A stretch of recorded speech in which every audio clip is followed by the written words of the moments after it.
So when I was a kid in elementary to middle school, I was known for drinking Coca-Cola and Pepsi all the time. Like, I think I drank Coke in front of my friends like 1 or 2 times, and then they said, "Oh, you always drink Coke, you always drink Pepsi." And then they used to play into this thing so much, like that I showered in Coke, that I swam in Coke in my showers. And they just made these jokes all the time that, I drink a lot of Coke, I drink a lot of Pepsi. Oh, what are you gonna get at this restaurant? Yeah, you'll get a Coke. So because of this, I don't know what to call it, but they were grouping me with Coke, okay? And all you gotta know is I actually felt more inclined to drink Coke because of that. I felt if I didn't have these people telling me that, oh, you drink Coke, you love Coke, then I wouldn't drink Coke as much. I wouldn't feel inclined to drink Coke because these people were saying that I'm the Coke drinker. I drink Coke all the time. Oh, Forrest? Yeah, he drinks Coke. Like, I was known for that, honestly. Like, yeah, he's a Coke addict. No, I'm not talking about the drug. I'm talking about the soda. Coca-Cola soda. Pepsi. Let's say Pepsi, okay? But because my friends were saying I drink Pepsi, I felt more inclined to drink Pepsi. And this is proven in clinical psychiatric studies that when you tell someone you are like this, they will believe that they are like that. If you tell someone they are ugly enough times, they will start to act ugly, okay? Even if they're a 10 out of 10, they're gonna think they're ugly, okay? So imagine all the areas this could be applied to your life. Someone's calling you dumb, you're gonna literally decrease your IQ by 5 IQ points every time someone calls you dumb.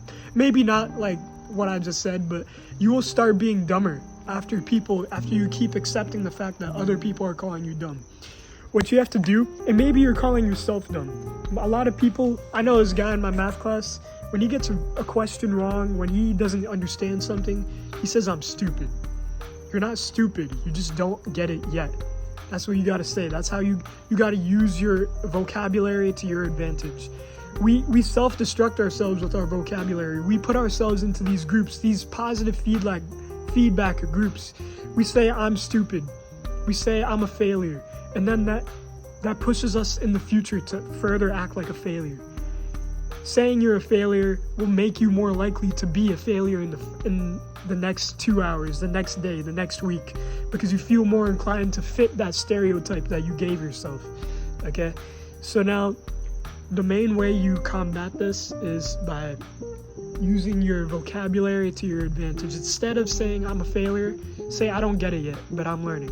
Instead of saying, "Oh, I failed the test," say, "Oh, I failed this test, but the next one's gonna get my grade up to an A because I'm gonna study so hard." Just do things like that, okay? And your decisions don't make you. You make your decisions. Your mistakes don't make you. You make your mistakes. We so often find, let's go back to the Coke example, okay?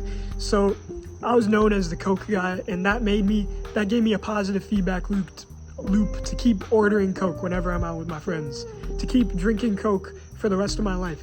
Oh, Coke is a part of my personality now, and let me destroy my health for this drink, for this, this sugary drink. It's a part of my personality. I'm the Coke guy. I shower in Coke. I have to order it all the time. That's me now. I haven't drank Coke in like 2 years. I'm being honest. I haven't drank any soda in 2 years, but I used to be that guy, okay? And that's because I had people telling me that I fit the stereotype. So if you have people telling you this, you need to get away from them, cut them off, stop spending as much time with them, or just be directly upfront and say, "Stop calling me the Coke guy. Stop calling me the Pepsi guy. Okay, it's affecting me." And they'll understand. You just gotta go through that discomfort. But yeah, I haven't drank Coke ever since then. And how does this apply to you? Stop playing into these personality types. Stop making mistakes your personality. Just because that one thing happened, just because you failed that one test, now you're a bad student. No, you're not a bad student. You're constantly acting like a bad student. That's the reason you're a bad student. Good students, a good student could get an A on the test, and then the next test they get a C, but they're still a good student because they act like a good student. They still studied for the test. They didn't act like a bad student and not study, You just gotta act like who you want to be. Don't think you I'm stuttering, but I'm not a stutterer. Not a stutterer. See, look what I just did there. I didn't say I'm a stutterer because then I would be more inclined to stutter. But I said I'm stuttering right now, okay? So it's little things like that you could do, okay?